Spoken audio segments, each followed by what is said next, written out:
This morning, your dog shoved through the doorway ahead of you. Maybe it stole the couch and refused to move. Maybe it growled when your hand got near the bowl. And somewhere along the line, someone told you the same thing they tell every owner. Your dog is being dominant, and you need to show it who's boss. Here's the problem. That advice is built on a study the scientist behind it spent the rest of his career trying to erase. And the way you've been told to fix dominance is the exact reason it never stops. By the end of this, you'll know that every so-called dominant behavior actually is the real thing driving it, and the one change that makes it stop for good. You'll also see why the Be the Alpha method doesn't just fail. It can turn a confused dog into a dangerous one. That's number 7. I'll wave a flag when we get there. Start with the door. Your dog barges through ahead of you, pulls you down the street, plants itself on the bed, and won't budge. The old story says it's claiming rank. It isn't. Your dog has no idea a doorway means anything. What it knows is simple. Rushing forward gets it where it wants to go. Faster. That's not a power move. That behavior works when repeated. Dogs do what pays off. Every time your dog barges ahead and nothing changes, you've quietly taught it that barging ahead is the plan. So the fix isn't to muscle it back. It's to make the calm version the one that pays. Stop at the door. Wait. The second the dog settles, you move. Do that for a week, and the bargaining fades on its own. No confrontation. No theater. You didn't win a battle. You changed what got rewarded. Hold on to that idea, because it's about to explain everything. If that already shifted how you see one thing your dog does. This is the part where subscribing actually earns its place. It's how YouTube learns to put the rest of these in front of you. That's the only reason it matters. Now, number 2. And this is the one that changes the whole picture. The entire idea of the dominant dog comes from wolves. Specifically, one set of studies from the 1970s, where researchers watched a pack of wolves fight for control and crowned the winner the alpha. That word went everywhere. Here's what almost nobody mentions. Those wolves were strangers, thrown together in captivity. Animals that would never have formed a pack in the wild. The scientist who made alpha famous, Mech, later watched real wolves in the wild for years and found something completely different. Wild packs aren't gangs fighting for a crown, they're families. The alpha pair are just the parents. Mech was so troubled by what he'd started that he spent years asking his own publisher to stop reprinting the book. The science moved on, the myth didn't. So when someone tells you your dog is scheming to outrank you, understand where that comes from. A mistake made with the wrong wolves, corrected decades ago. Your dog isn't running a coup. There's no throne to take. Number 3, the growl over food, a toy, or a spot on the couch. This one scares owners the most, and it's the one most likely to get handled the wrong way. It looks like your dog is asserting control. It's the opposite. A dog that guards is a dog that's afraid of losing something. That's it. It has learned that hands near its bowl mean the good thing might disappear, so it warns you off. Now watch what happens if you punish that growl. You haven't taught the dog to feel safe. You've taught it that warnings get it in trouble.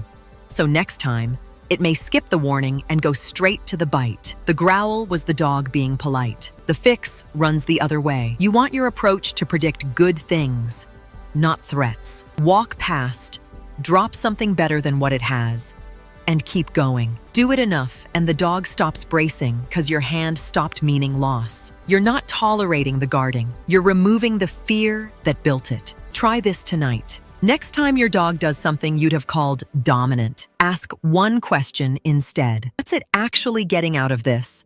Or what's it afraid of losing? Almost every time, the answer is right there. Keep asking it, because number 5 is the one people get backwards the most. Number 4, pulling on the leash and blowing off commands. The dominant story says the dog is refusing to submit. Reality is far less dramatic. A dog pulls because the walk is thrilling, and pulling moves it toward the good stuff. A dog ignores sit in the park because it learned sit in a quiet kitchen. And nobody ever taught it that the word still counts when a squirrel exists. That's not defiance. That's a cue that was never fully trained. Dogs don't generalize the way we assume. Come in the living room and come at the dog park are, to your dog, almost 2 different words. So when it fails, it isn't testing your authority. It's telling you exactly where the training stopped. The fix is boring and it works. Practice the cue in harder and harder places. Pay well every time. And stop expecting a half-taught behavior to hold under pressure. Pay well every time. And stop expecting a half-taught behavior to hold under pressure. Number 5, the one that gets read completely upside down. Humping and mounting your leg, another dog, and a cushion. Everybody calls it a dominance display. It's rarely about rank, and it's almost never sexual. In most cases, it's a dog that's over the top, too excited, too stressed, too wound up, with nowhere to put the energy. Overwhelmed dogs mount the way overwhelmed people pace. Punishing it adds stress. And stress was the trigger in the first place. So you make the loop worse. What actually helps is lowering the temperature. Interrupt calmly. Redirect to something the dog can do with its body. And look at what spiked the arousal in the first place. A chaotic greeting, too much stimulation, not enough real exercise. Fix the state, and the behavior it produced goes quiet. You're not disciplining a tiny dictator. You're helping a flooded dog come back down. Number 6, the dog that gives you attitude. Freezes when you tell it to get off the bed. Stares and moves slowly, like it's daring you. This is where owners are most sure they're being challenged. Here's the plain read. A dog that hesitates is usually a dog that's confused or conflicted, not defiant. It might not understand what you're asking. It might have learned that getting off the bed means the fun ends, so it stalls. It might be a little worried about you because previous attempts to assert dominance taught it that your reaching hand is unpredictable. What looks like backchat is almost always uncertainty wearing a tough face. Make the ask clearer. Make complying pay better than resisting, and the standoff dissolves. You don't need to win the stare. You need to stop framing your dog as an opponent because it was never playing that game. Number 7, and this is the flag I promised. Let's talk about what happens when you follow the old advice literally. The alpha roll, pinning the dog on its back, the hard stare, and growling in its face to establish rank. This is the part that matters most. So stay with me. The University of Pennsylvania survey asked owners what happened when they used these confrontational methods. A large share of the dogs responded with aggression, not because they were dominant, because they were cornered and frightened.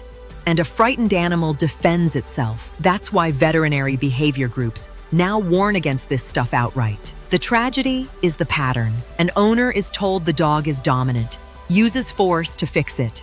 The dog snaps back out of fear, and everyone concludes the dog was even more dominant than they thought.